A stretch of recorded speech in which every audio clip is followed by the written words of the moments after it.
again for tuning in to another episode of Tell Me Your Story, where I get to interview artists from around the world. And I use two languages, Spanish and English.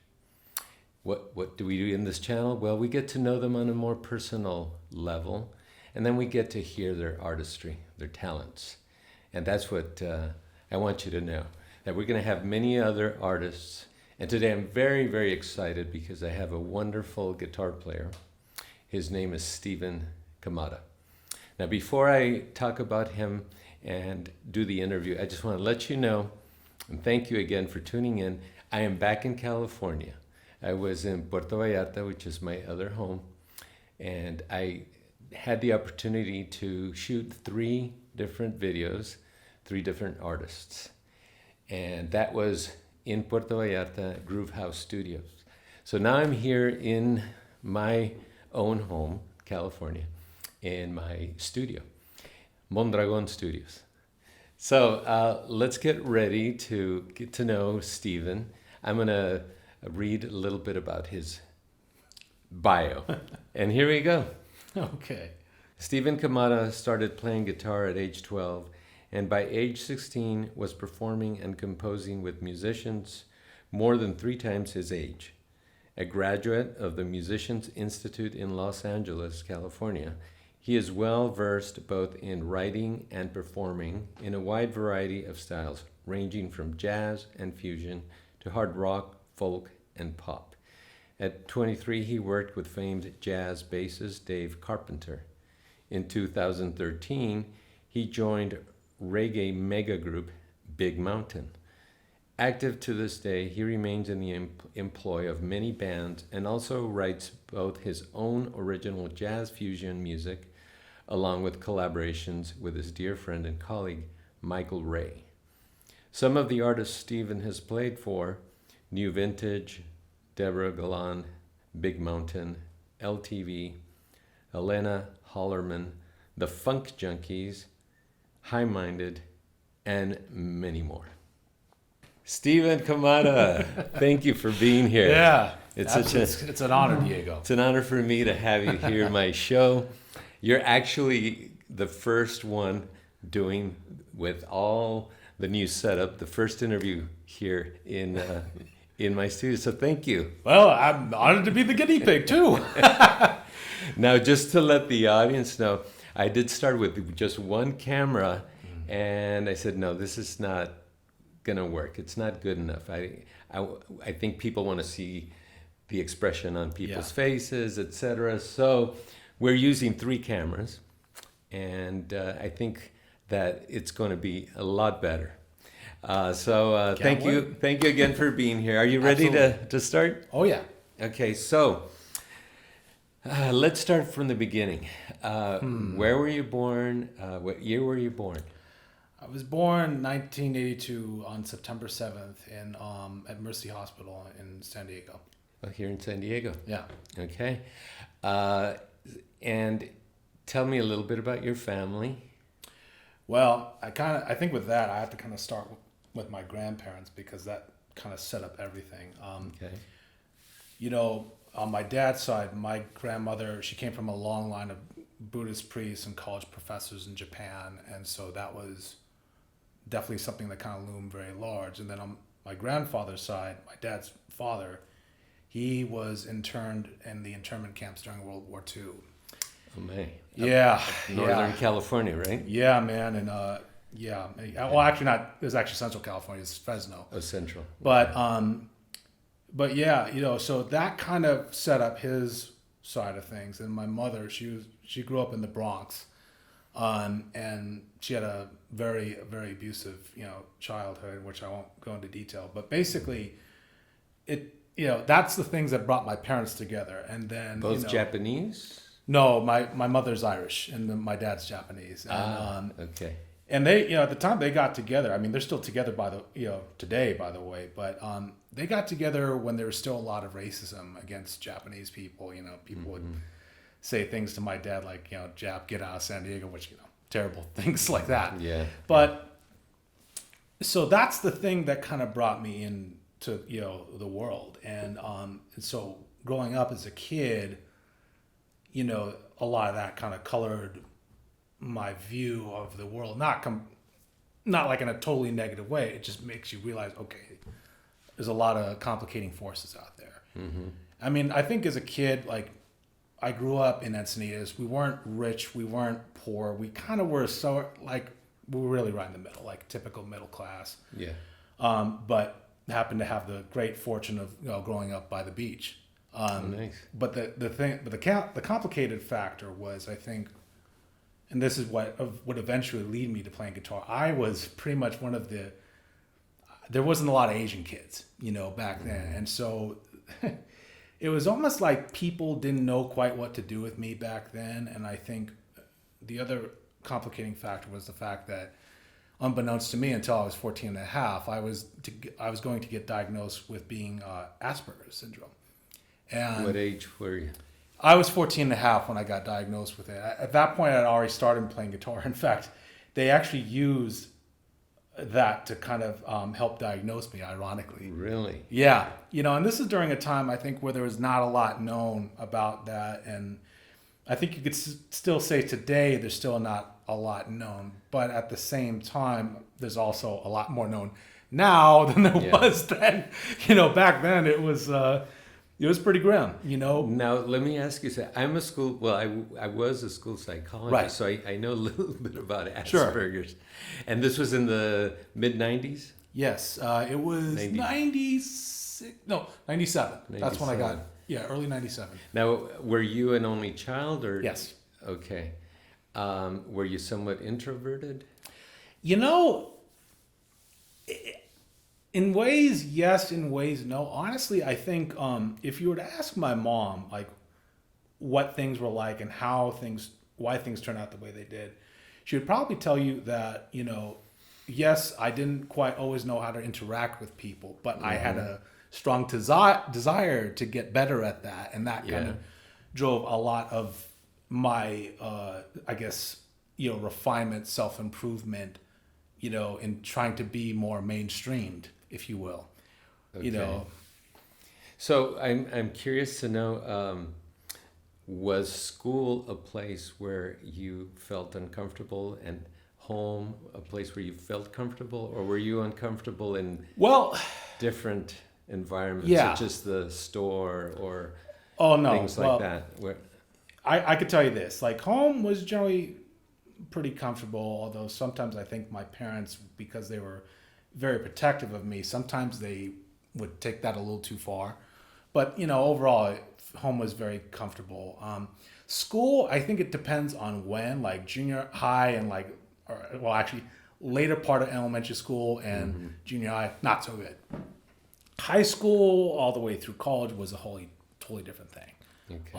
I did a lot better in high school, and certainly by the time of college, it was a whole nother world. I mean, it's college. You're really finding yourself at that point, and I think from that you're kind of a little bit more comfortable in your own skin. Certainly more than you would be in high school, and certainly a lot more than junior high. So in middle school or junior high, that's where you were determined to have Asperger's, or you were? Well, no one's ever questionable whether you had. I mean, how did that whole thing begin? Well, it's kind of a complicated thing. I just remember that they tried to say that I had ADD, but there was a lot of things about ADD that I didn't quite fit into. And the thing is, like, where I started learning to play guitar, I was in the middle of a 3-year suicidal slump, and In middle school? this is 6th grade is when I picked it up. I mean, Kurt Cobain had just killed himself like a year earlier, and I just kind of thought maybe I'm one of those people. I'm not meant to be around. But I remember coming back from surfing and just thinking, okay, if I'm going to check out, there's one thing I got to do, and if that doesn't work, then I know I have to go, and it was to play guitar. But I also, in a very rare clairvoyant moment, clear-headed moment, I should say, I just thought, okay, if I'm going to do this, I have to give 150%, more than I ever did anything else, because now it's all or nothing. And it was just a weird thing, just the way everything kind of developed from there. So now you're talking about your connection with the guitar. Yeah. So let me try to sum this up a little bit. Sorry. You're coming from your grandparents, Japanese monks. Now your grandma, right? Yes. And comes to California. And, Yeah. And then during this whole, the what was it, war? The internment. And, The bombing of Hawaii. Oh, Pearl Harbor. Pearl Harbor. It's been a while. Then the Japanese get put into intern camps. After that, we evolved to now your father met an Irish woman who's from New York. And they're still married. Different. They're so different. Yeah. And then only child. Yeah. Lived near the beach. And you surfed. Yeah. And during middle school, our wonderful school system determined that you had some behaviors associated with ADD and possibly in the Asperger's or autism spectrum syndrome. Yeah, well, I mean, they didn't quite think that it was that per se. They just knew it was something outside There was the something going on of ADD, And I think later I went to UCLA to some renowned psychologist up there, and she was the one that gave me the diagnosis. And then they determined that you were a gifted child. Well, I think that's all relative, but well, that's my assessment. well, I'll take it. I'll take it for sure. And I will tell you that school systems, if you don't fit the prototype and you don't fit in their system, then they assume that there must be something wrong with a child that doesn't fit what they are supposed to see in children. But anyways, the guitar. Obviously, you're a guitarist, and you were talking about how it was like live or die. Yeah. The guitar was basically the I don't know, the conduit for the rest of your existence. Well, yeah. How did that happen? It was just kind of a funny thing because, I still was in the middle of that slump, and it took me a year and a half to really get out of it. And do you know what created that depression?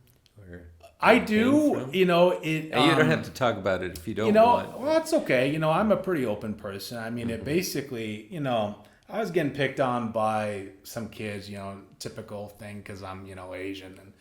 And weird thing, I couldn't get someone to correct my test. No one wanted to do it. And this particular teacher asked me if I had someone to correct my test. And I said no. But, look, I'll be honest. I'll correct it myself. You mean like when other kids... Yeah, they was like, right. They're switching... exchange tests and nobody wanted to... Yeah, and I said... And she gets really mad. I could see that, And I said, look, it's not my fault. And then she goes, it is your fault. And that's kind of what triggered it, And it was... I was smart enough to know that there was an issue with that teacher, that it wasn't just me. But still, when you're in that age where you're trying to kind of find your place in the world. Yeah. That's a tough thing. Well, first of all, you're getting bullied by other kids. Sure. And then the person that you're relying on, the teacher, is not there to support you and to help you feel like you're validated, that you're important, that you're part of the group, that you're, that she should have been there and she was not. Well, yeah. I mean, I think for, in that whole situation, I have to give credit to my parents, and particularly my dad, because he was the one that always said, look, at the end of the day, you can't rely on people to just get you. You're going to have to figure out a way to deal with things on your own. Like, because I started getting bullied, I think, like as early as maybe like second grade, because I was a tall but skinny kid, and my dad just said, look, you're going to learn how to fight, because we can't always be there. And not every time is when you tell somebody there's something wrong, are they going to believe you? So, so yeah, I took martial arts, and yeah, I learned how to fight, and Did you use your skills? oh yeah, You did. many times. My mom happened to be on the PTA. She just said, "Look, whatever you do, don't go for the face," and which I stuck to that, and I never got in trouble. But anyway, that is what it is. It's just. Yeah. Steve, we could sit here for hours because I love your story, and I know that that's just a fraction of what you You're right. dealt with. But it's all relevant. It's I think, of for course, it's all relevant to who you are. We're a sum of all our previous experiences, and you've turned out to be a fine young man. Well, thank you. And in my view and audience, I have played with Steve, and he's an amazing guitar player and an amazing human being. Well, to have all that history, and I know that many people have gone through very difficult situations and gotten to the point where depression and even suicide has been on their minds. Yeah. So we'll leave that for another show. Yes, of course. Now let's talk about the guitar. Yeah. Because it seemed like it was something that saved you. There's no doubt. So tell the audience now about that.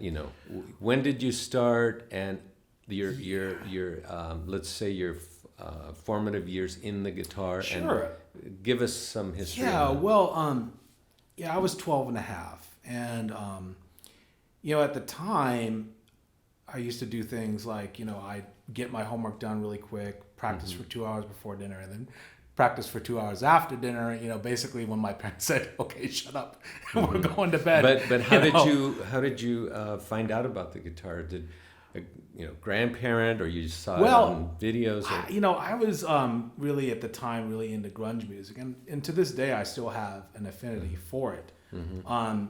And I think that's kind of what drove me was that, and then I started learning it, and then I noticed kind of after a while the grunge stuff, while I found it pleasing and I still enjoy it, it just wasn't challenging me after a while. And so I got into more classic rock, like Jimi Hendrix, Santana, Stevie Ray Vaughan, which is more blues, but all that stuff like Cream, Red Hot Chili Peppers. But Hendrix was kind of the big thing. Now, how were you exposed to all this music? Was it MTV? Was it YouTube videos? It was what? Well, obviously, in the 90s, YouTube wasn't around, but part of it was what I heard on the radio. Some of it was things that my dad would put on, or my mom. LPs?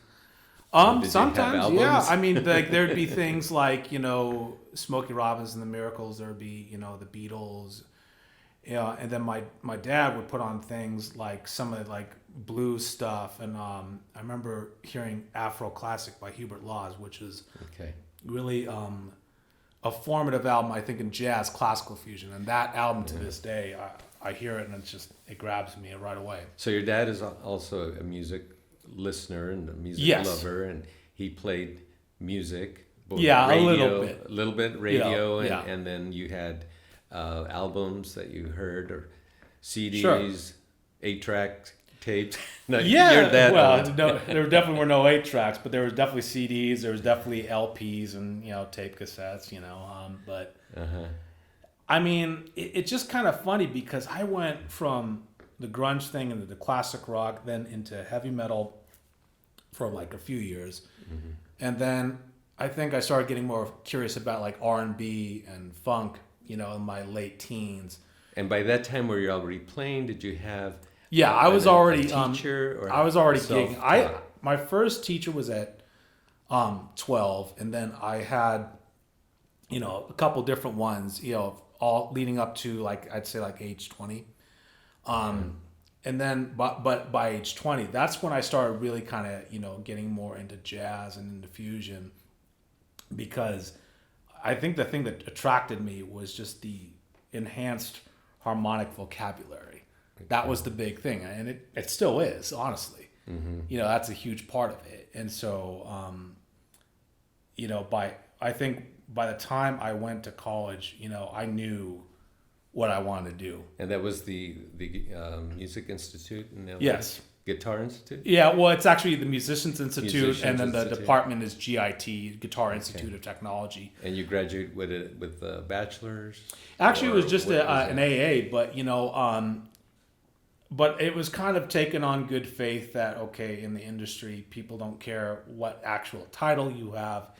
It's can you play? It's your level of playing, of You know, course. and you know that was true. And I mean, I was fortunate enough that very shortly after I got out of GIT, I was offered a session gig.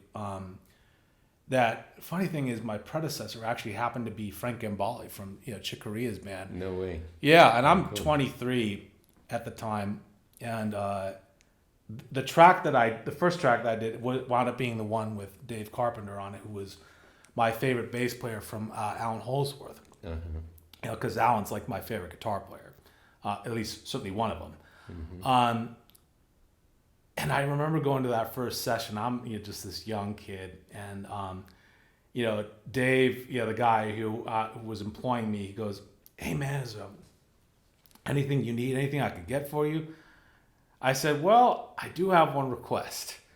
And he goes, "What's that?" I was like, "I mean, I'll censor it, but don't ask me to play like Frank. I got to be me, And he goes, "Oh no, man, don't worry about it. Be you." And I wound up having that gig for 4 years. Excellent. Crazy situation, but but it took another 2 years before I was able to really actually make a living doing music. I wish that we had more time Yes. because I would like to keep going. Maybe if people comment and would like to hear more about Stephen, comment down below and let me know, because I'd love to maybe do a part 2 with Stephen Kamada. Yeah, and the only thing I would just add is that people say that music saved their life. It's like, look, I can completely relate because that's me. I'm a perfect product of that very thing. So, and I think my hope is, that other people that are watching this that maybe aren't doing so well, that they can have some, way of seeing hope. That would be my wish from all this. Thank you for that, Steve. That's very profound. It definitely touched me, and I think that Thank you. other people that are watching, and I hope that that they hear the message and that it helps them as well. And Yes. thank you for staying in this Absolutely. world. The world wouldn't be the same. Thank you. Well, with that, what I'd like to ask you is tell us what you're going to be playing today. And Sure. I mean, I'll probably just, I don't know if you want to play this tune with me, Stella by Starlight. That would be a fun tune to kind of okay. do a little something with. And then, typical jazz standard, which I've always just loved the changes. But the other tune is an original called I Can't Make It Go Away, which, is just, I think I mentioned, I just, wrote that at a kind of a particular point in my life. I had just ended a relationship that I just knew, even though she wanted more, I just knew there wasn't any further I could go. I had to go. And that whole song was just my message towards like, look, I'm sorry, but there's nothing I can do to stop this. You mean you had to break the relationship, or? Yes. I knew it had to end. I mean, the way I had to end it was a bit of a tricky thing, but Now, are there lyrics to this? no, No? no, there isn't. But Okay. it's just one of those things I kind of wrote for more sentimental reasons to kind of help myself Right. be more comfortable with the moving on. Well, I would love for you to think about putting some words to that, because it might, Yes. it's relevant to life. It's probably relevant to a lot of people that are watching us. Yeah. It's relevant to maybe even my life. I can't wait to hear that. Okay. I can't wait to hear that. So stay tuned. We will set things up for Steve, and we'll hear him play.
Stephen, thank you so much for being here. I really, really appreciate My honor.